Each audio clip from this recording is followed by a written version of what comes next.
So John Brennan here with MMA Company. I have Bill Bookwalter, MMA referee, for our new interview series of people that are around the MMA industry, but not necessarily fighting right now. So Bill, good to see you. Obviously, like we were talking earlier, could be under better circumstances, but it is what it is at this time. How you holding up? How you doing with everything that's going on right now? Actually enjoying a little break from refereeing, believe it or not. You know what I mean? Just still working. I'm essential.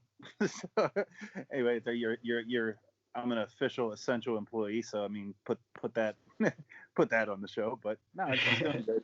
Little break from refereeing. It was a little, it was every weekend there for a while. Whether in Virginia, Pennsylvania, New Jersey, Delaware, I was all over the place all the time. So I'm enjoying a little break, man.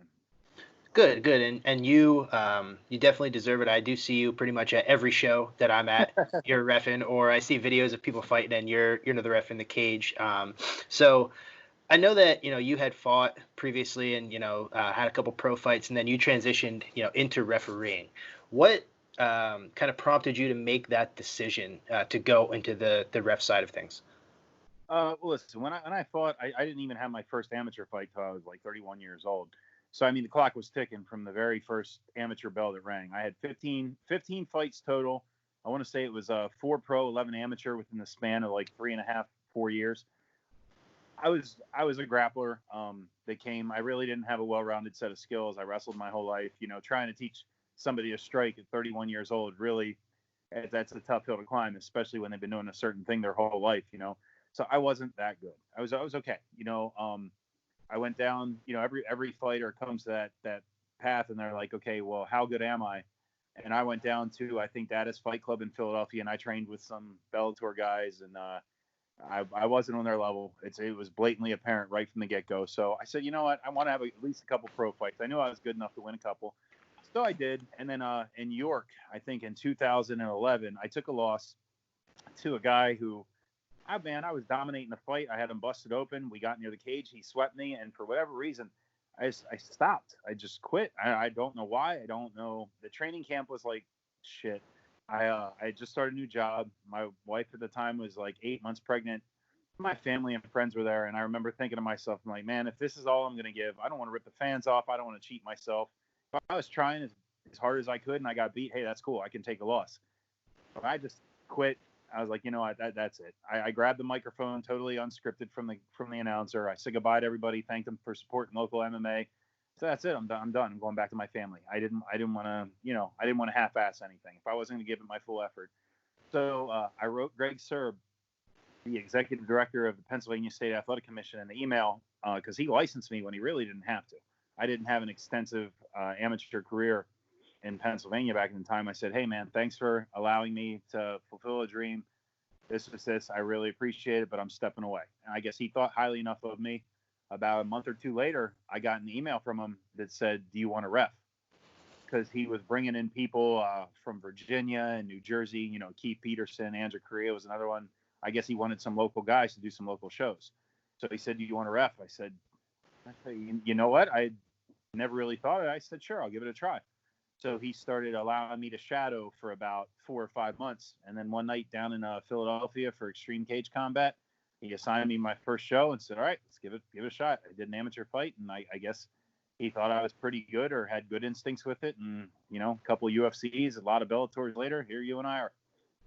Awesome. I was completely ready to step away from everything, man. I'd done everything that I wanted to do, and then that was kind of how that folded out. So, and I think a lot of fighters kind of toy with that in their minds for a long time of, will this be my last one? Will this be another training camp that I don't want to go through? Chael was just saying on his podcast the other day, he stopped being a fighter who was dedicated to training when he was 28 and he fought for 10 more years.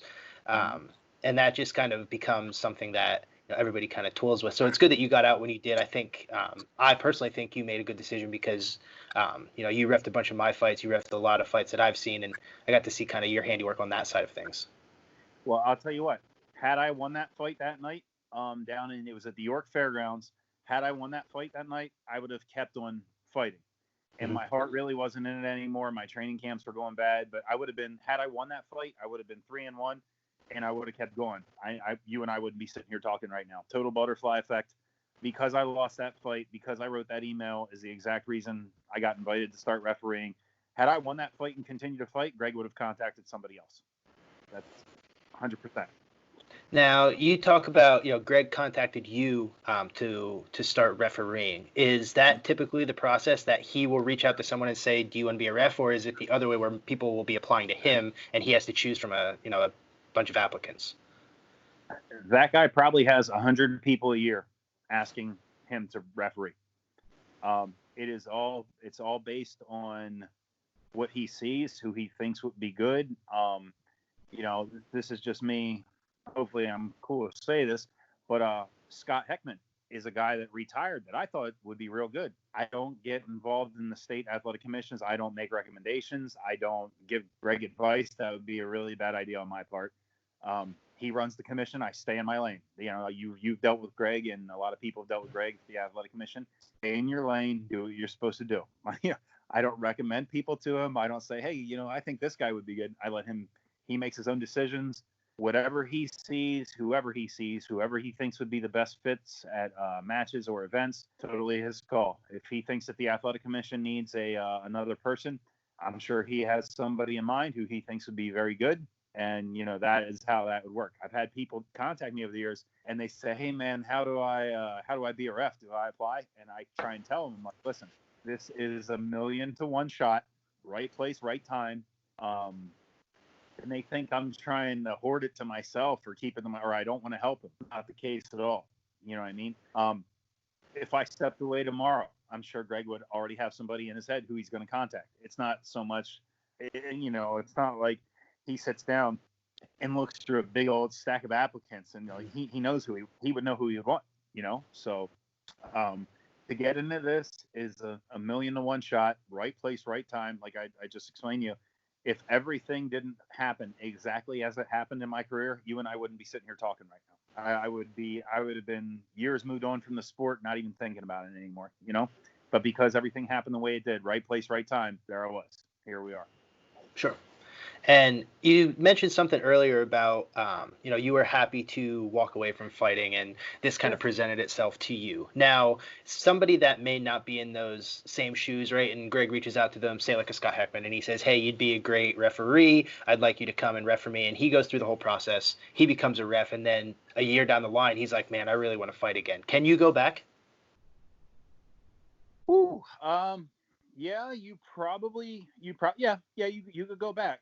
But you're not. It's like The Godfather, and then once you're out of the family, you're never back in. Okay, gotcha. Yeah, understood. Once you're invited to this circle, listen. There's been times I've been burnt out. I've done an event in Pittsburgh and then worked 60-hour week at my job here in Lancaster, and then that Saturday I'm in Atlantic City, but I signed a day of overtime on Sunday at my job here in Lancaster. And I'm driving back at midnight, getting home at 2:30 or 3 o'clock in the morning, and then going into work from 6 in the morning till 6 at night.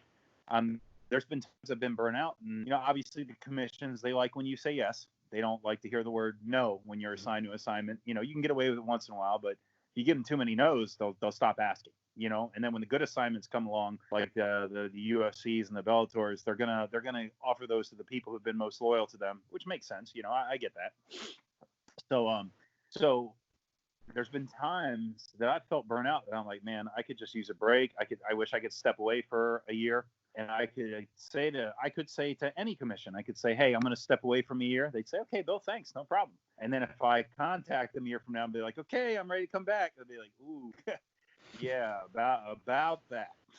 Gotcha. Okay. Doing all your assignments, we don't really need you right now, And once you're out, you're not going to get back in. So yes, you could come to the referee side. Once you come to the commission side, it's kind of like severing your ties with everybody, because it is a small circle. You know what I mean? For years, I've refereed guys that I've fought.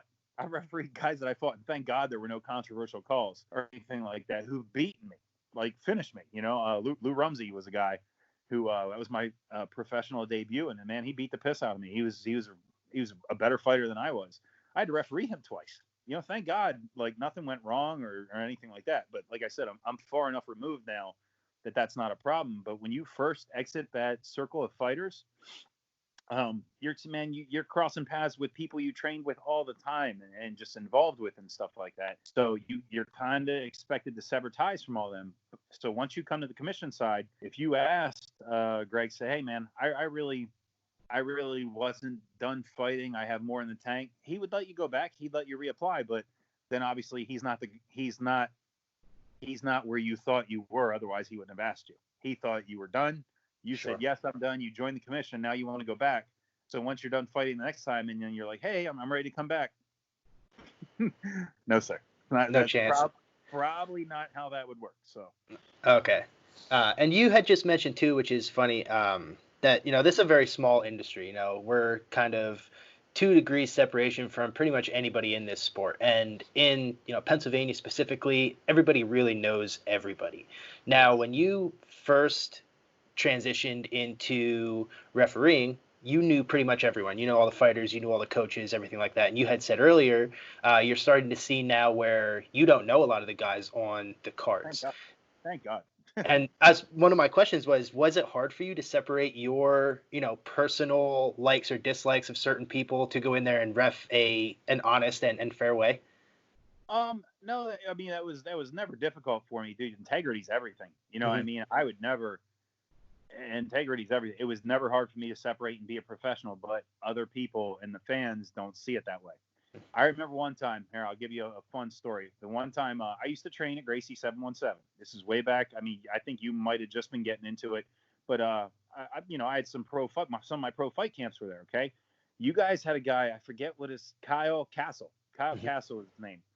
And he was fighting a guy named Cody Lupfer from down there in Philadelphia at one of the things. Well, anyway, one punch was thrown in the whole fight. One punch. I saw Lupfer's blue glove go all the way behind Castle's head. It didn't connect. Okay, I have pictures of it. It didn't connect at all. Well, anyway, next thing I see, Kyle Castle's dropping face first like he's knocked out. And I know their heads got close. I'm like, well, that punch didn't knock him out. That's a head, that's a headbutt. Okay.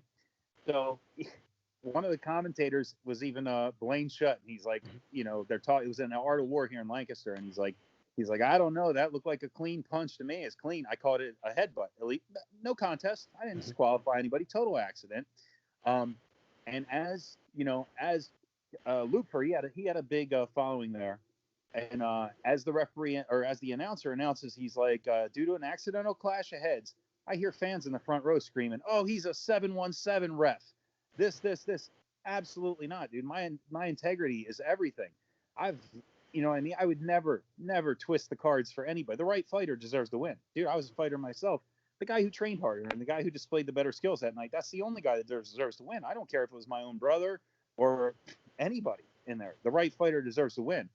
Well, anyway, I saw that, and I'm questioning myself as sitting there in the cage. I called what I thought I saw.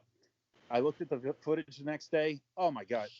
Lupfer's head was right on Castle's chin. You see the blue glove all the way behind Castle's head. It was one punch. It happened like 7 seconds into the fight. I made totally the right call.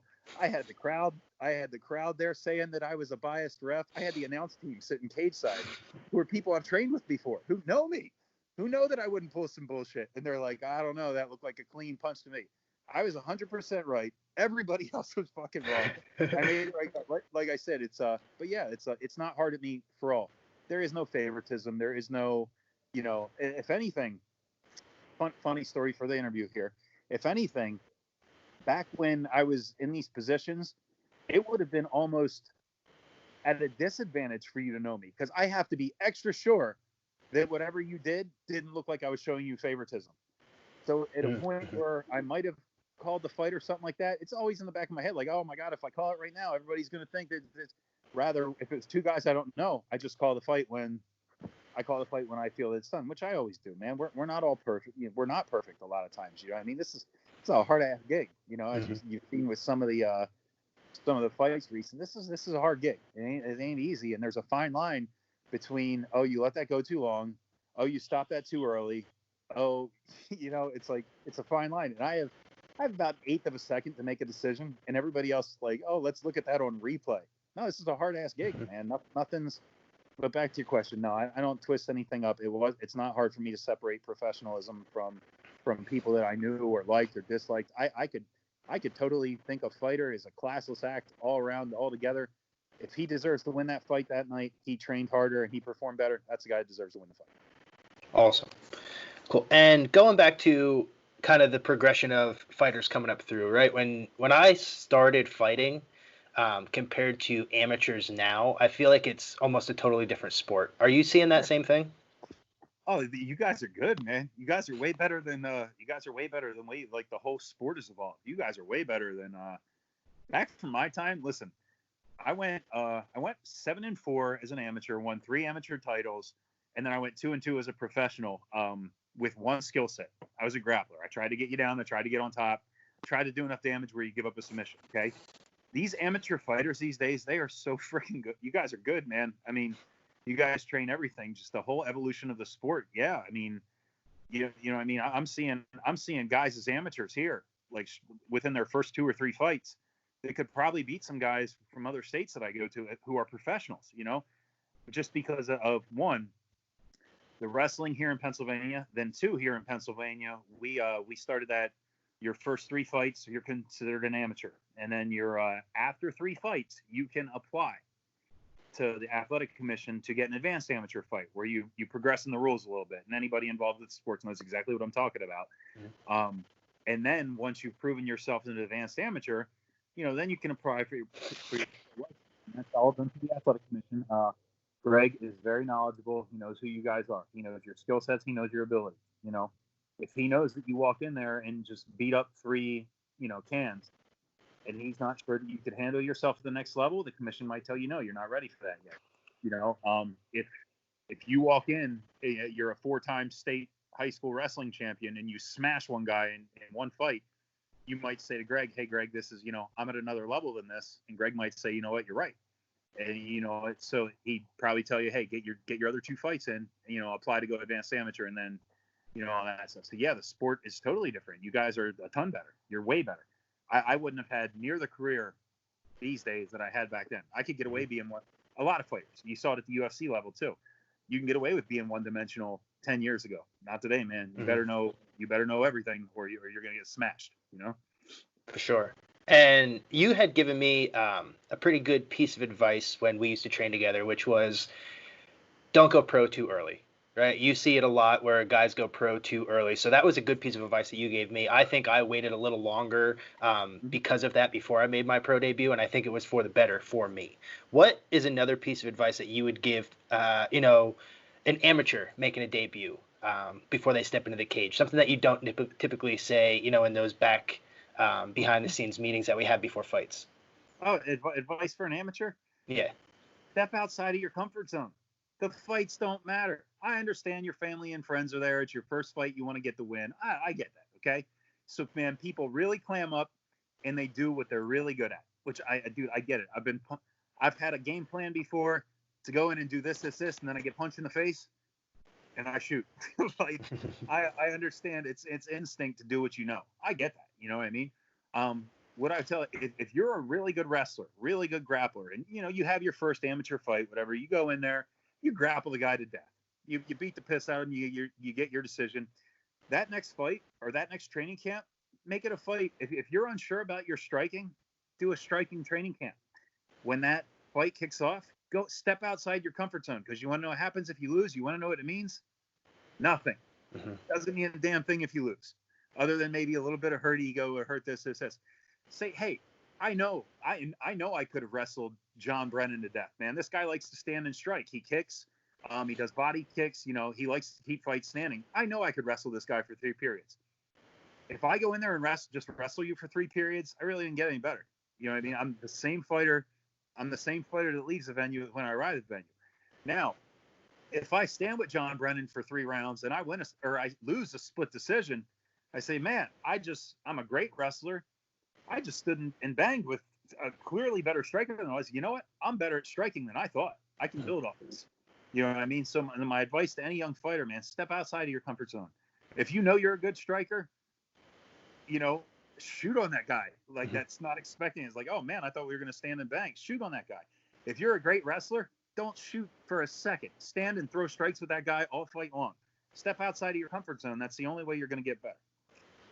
Awesome. Okay. Yeah, that makes a lot of sense, and that is something that I think I kind of did from Damien drilling that into my head when I was an amateur too, of just trying to get better, not relying on the one thing that makes you who you are. Because at the next level, everybody has to be very dynamic, especially now, like we just talked about. I'll tell you what. I'll bring this up. You had a fight at Sands Casino. I forget who it was. It was years ago. I really thought, you were really hesitant pulling the trigger on your striking, and I saw a guy that I really thought you were better at. You might remember the fight better than I, but he just took you down and grappled you for a couple rounds, and every time you stood up, you didn't pull the trigger. And I know you're a better striker than that. I don't. It was just a bad fight as an amateur. We all have them. And then I saw you fight a guy named Will Dill, who I thought was a much better grappler than you. I thought he could have just held you down the whole thing. I think he lost a split decision. Mm-hmm. That was my pro debut. You more than dude grappling. You more than held your own against that guy. Will Dill he's a good grappler, man. I've never known you as what I thought was a grappler. I've known you as a striker. I've seen you, win some fights like against De Jesus. I think you beat. Is that? You really impressed me in that fight. You held your own and struck with him. I know he's a great striker, great athlete. You were right there. You beat him. And then I remember, I think I refed your fight versus Will Dill. Mm-hmm. And and I said to myself, I said, man, John's going to be in trouble, or could be in trouble if this fight hits the ground. This guy's much better. Dude, you were right there. You were right there. That fight came down to probably the last 2 minutes. You held your own in every scramble, every striking.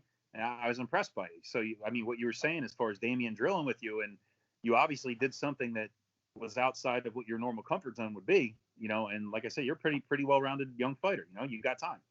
Awesome. I appreciate that. Thank you. All right. So I remember some stuff, not a ton of stuff. For sure. Yeah, I appreciate it. Last one, and then I'll let you go. I just want to know what your favorite fight was that you refed and why. Oh, man. Okay, now this is just off the top of my head. Like I said, I've probably refed over 1,000 fights. Entertainment value, I got to give it up to Ian Alston and Patrick Brady at the last Art of War. Mm-hmm. Man, normally heavyweights slug it out for about a minute and a half, 2 minutes, and then they really slow down. These guys, man, heavyweights, and they hit each other with bombs. I mean, freaking bombs. And you've been hit with these gloves; they're light, and they hurt. Yeah, Will Dill cracked me. Yeah, he throws hard, man. But yeah, I got to give it up. Ian Alston and Patrick Brady were, man, those guys just winged on each other. The whole crowd was into it. That was a really fun fight. Entertainment value, that was probably one of my fun fights. And like I said, it was guys that go for it, man. It's easy to clam up in there. It's nerve-wracking. Takes a lot of balls to get in there. If you get in there and let it all hang out like both those guys did, I appreciate that from any fighters. You know what I mean? And they weren't dirty. They were clean strikes. They stood toe to toe. So it's an easy fight to ref. You know what I mean? It's like there's not a lot of nonsense going on. So I would say I'm sure there's been other great ones that I forgot just because, I used to get hit in the head a lot. So a lot of stuff goes out the back door. Once you get older, it goes out your head and you never remember it again. But as of recent, probably one of the most entertaining fights, like I said, Ian Alston, Patrick Brady was probably one of my most entertaining fights. And like I said, the crowd was supportive, which is awesome. The venue was cool. The crowd's close to the cage, and those guys let it all hang out. So I give it up to Mike Bickings, put that fight together for Art of War, and I give it up to both those guys. That was a fun fight. Awesome. Well, it's great to hear from you, Bill. Good to see you. Like I said, hopefully I'll get to see you in person at an event sooner than later. I'm around. Yeah. Yeah. So be in touch. Stay safe, and we'll see you soon. Yeah, everybody take care of you guys. Take care of yourselves, okay? I will do. Thanks a lot, Bill. Good.